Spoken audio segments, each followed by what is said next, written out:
Le temps passe et on est obligé de passer à la communication suivante qui est celle de Jérémy Jaillet. Jérémy, c'est tout. Jérémy, tu es avec nous? Oui, vous m'entendez? Très bien. Alors Jérémy, peut-être, je ne sais pas si tu as un très bon réseau, mais si le réseau n'est pas bon, on te demandera de couper la vidéo. Ok. Bon, pour l'instant, tu peux lancer ta vidéo, qu'on te voit. Donc Jérémy Jaillet est chef de clinique, a été chef de clinique dans le service, il est chef de clinique à Ambroise Paré actuellement, et il a beaucoup travaillé sur ce sujet du traitement des anévrismes dysplasiques de l'artère rénale sans autotransplantation, avec une petite série qu'il va vous présenter maintenant. Jérémy, tu as la parole pour 15 minutes. Vous voyez bien l'écran là, c'est bon? C'est parfait. Bonjour à tous, merci de m'offrir l'opportunité de présenter ce travail donc, sur les reconstructions in situ pour anévrisme de l'artère rénale. Mets ta vidéo pour l'instant, Jérémy, mets ta vidéo. Vous voyez pas mon écran là? Non, on voit ton écran, mais on ne te voit pas toi. Oui, voilà. Il faut juste tourner on voit très bien votre communication, mais on voit on voit votre collègue de gauche en fait. Ah non, mais c'est pas moi. Hein. Oui, moi, voilà. j'ai éteint ma caméra là. D'accord. Ok, d'accord. C'est parfait, merci. Pas de problème.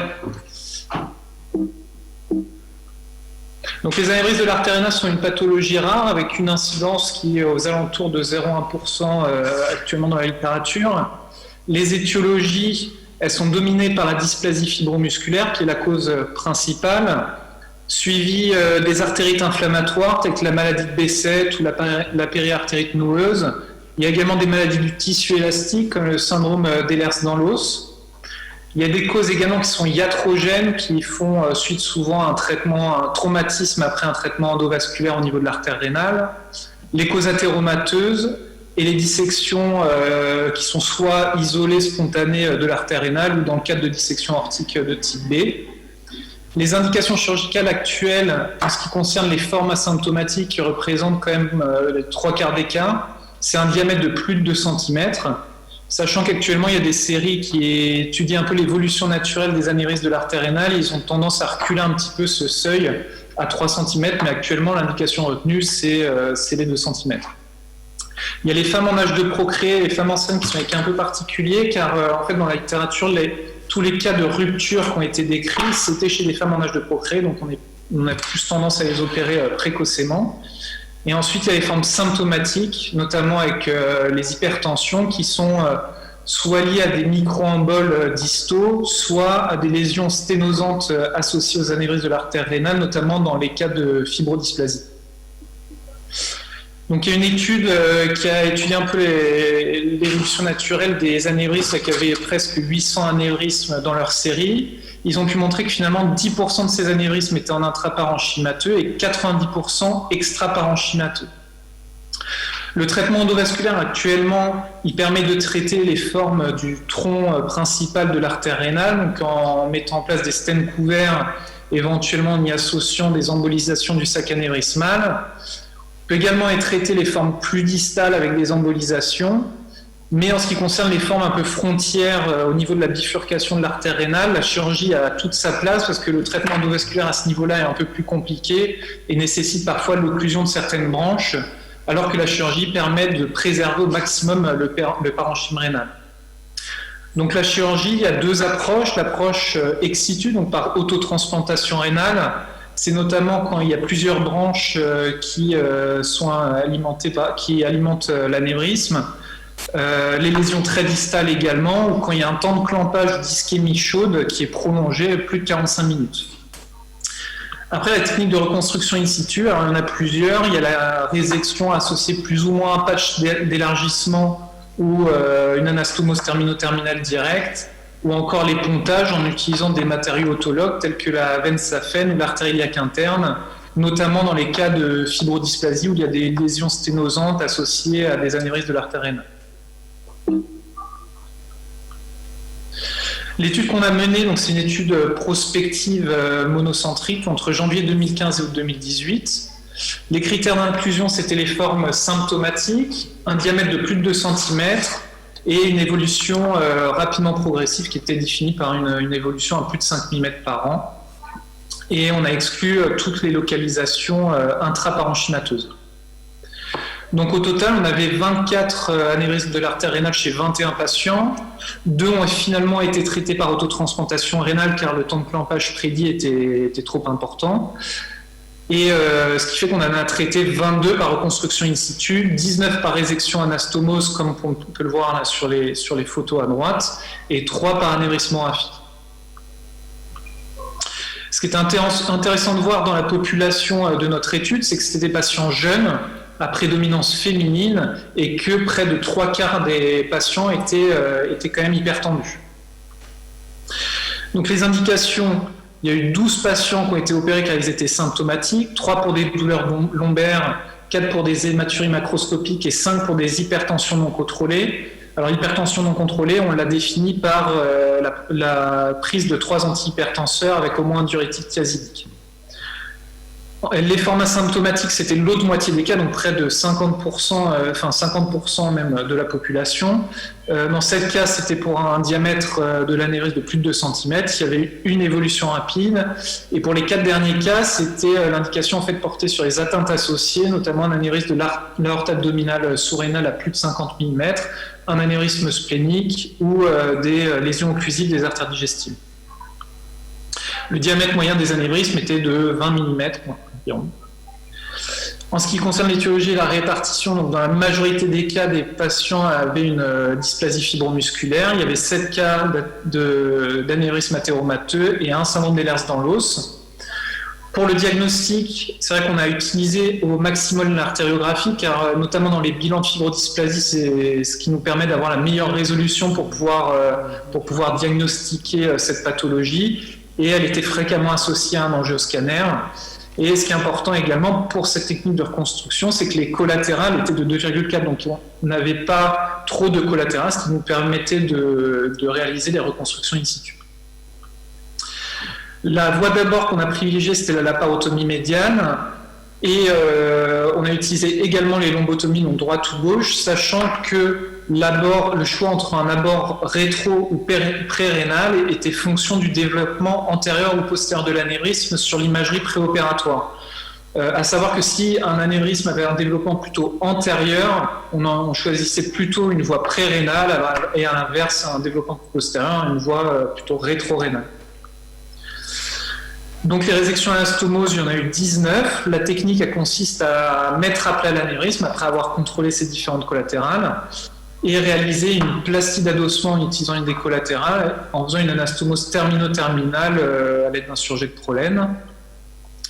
L'anévrismographie, elle consiste à réséquer directement le sac anévrismal et refermer ensuite directement par un surjet de prolène. Au total, la durée opératoire elle était de 156 minutes avec un temps d'ischémie rénale chaude de 18 minutes, ce qui est tout à fait acceptable. Le taux de succès technique était de 100%, on n'a pas eu de décès dans les 30 jours. Il y avait une durée d'hospitalisation moyenne qui était de 8 jours, avec 15% de morbidité, sachant que dans la morbidité, il y avait une patiente qui a eu une insuffisance rénale aiguë par nécrose tubulaire aiguë qui s'est réglée sans dialyse. C'était avec un remplissage seulement. C'était une patiente qui avait eu une autotransplantation rénale d'un côté et une reconstruction in situ sur l'autre artère rénale.